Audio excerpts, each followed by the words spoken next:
Hi, welcome back to my channel, Zen and Fit. If this is your first time visiting, checking out my channel, welcome. Today I'm going to be talking about health disparities. You may have heard these terms maybe in your work life or among family members or peers. I feel it's an important topic to cover, especially pertaining to communities of color, Black communities. So I'm thinking I may actually break this series up into two parts, but we'll see. Okay, so I'm going to just go ahead and get started. So the formal definition of health disparities is as follows. They are preventable differences in the burden of disease, injury, violence, or opportunities to achieve optimal health that are experienced by socially disadvantaged populations. So basically, health disparities exist because of racism, bias, and also economics. They're all interrelated to each other. Let's put this into perspective. Let's say you're looking to buy a house in a certain area that you determine is ideal, but you can't get the financing to back you to buy that house. That could be a disparity. Or let's say you know somebody who is experiencing a lot of microaggressions at their job and can't even get promotions because of the color of their skin. That is a disparity. And also, too, because that affects that person economically. Because if they can't get promoted, that means that there's less opportunities to get a raise, which means that there's less opportunities for you to be able to afford things for their family and for themselves. Let's examine economics a little bit further, especially in regards to the Black community. Historically, Blacks have been cut off economically. Like, think about Black Wall Street in Tulsa, Oklahoma, and what happened there. And this incident didn't just only occur in that particular region. This was happening all across the United States. Wherever Blacks were trying to build wealth or better themselves, a lot of times due to racism, um, many Blacks were murdered, threatened, their wealth, their land taken from them. And so that is a disparity. That's creating a generational disparity. Many Black people were not able to form or create any type of wealth to pass on to their children and their relatives. Just think about even when it comes to real estate. A lot of Blacks, like how I was talking previously about, a person being able to get a loan. It was common practice, especially in the 1950s and 60s, and even, beyond that, where Blacks were not being afforded opportunities as far as home loans. And then not only that, they were steered in only certain communities that were not financially viable. So there's a multitude of reasons why there's disparities, particularly in the Black American community when it comes to finances. And you have to look back on history in regards to that. This is the reason why Blacks have less wealth and lower economics in comparison to their white counterparts. This doesn't mean that every Black person in the United States in particular is poor, but there is a higher prevalence in comparison to the white American community. And a lot of it has to do with history and how things were set up for Blacks, less opportunities economically. If you can't buy a house, you're not building equity, so that's less wealth for you. If there's limited opportunities where you can get hired to make money for yourself and your family, that's a disparity.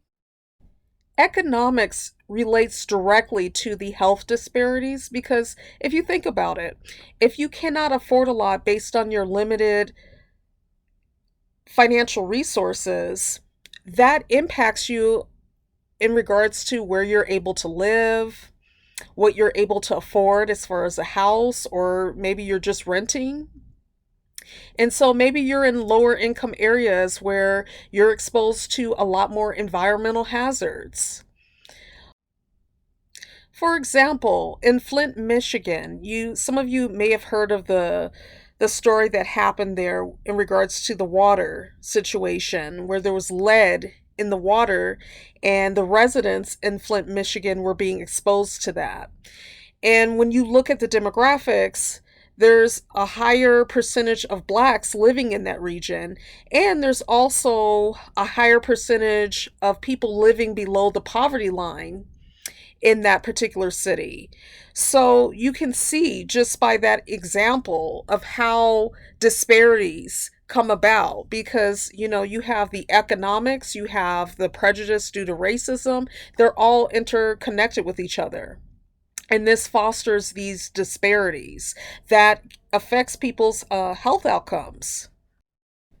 For people who have to live in lower income environments due to financial constraints, it's common for them to have less access, of course, to healthier food options, which in hand affects their health outcomes. Because if you think about it, if you don't have a lot of, well, I should say a big selection of different food items that are healthier choices, such as, let's say, fruits and vegetables, and let's say your only options are food items that are high in sodium and processed foods, that affects your health.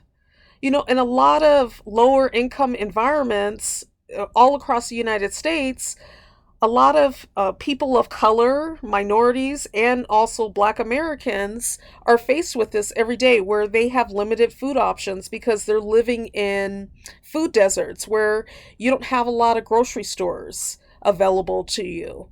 And even if you do, the food options are limited because maybe due to income, you can't afford those fruits and vegetables because they cost more.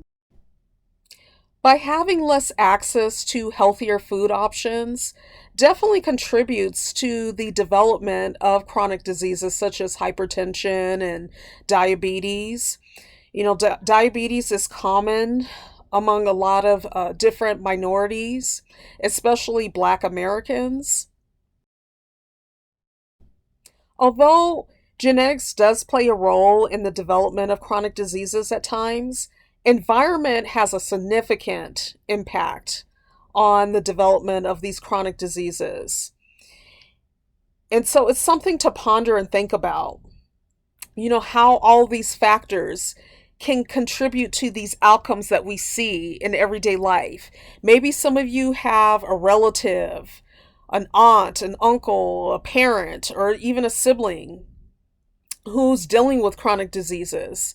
And when you reflect back on their situation, just looking at how some of these factors that I discussed during this video, like economics, racism, how that all has played a role in your loved one's life and where they're at, especially when it comes to their health.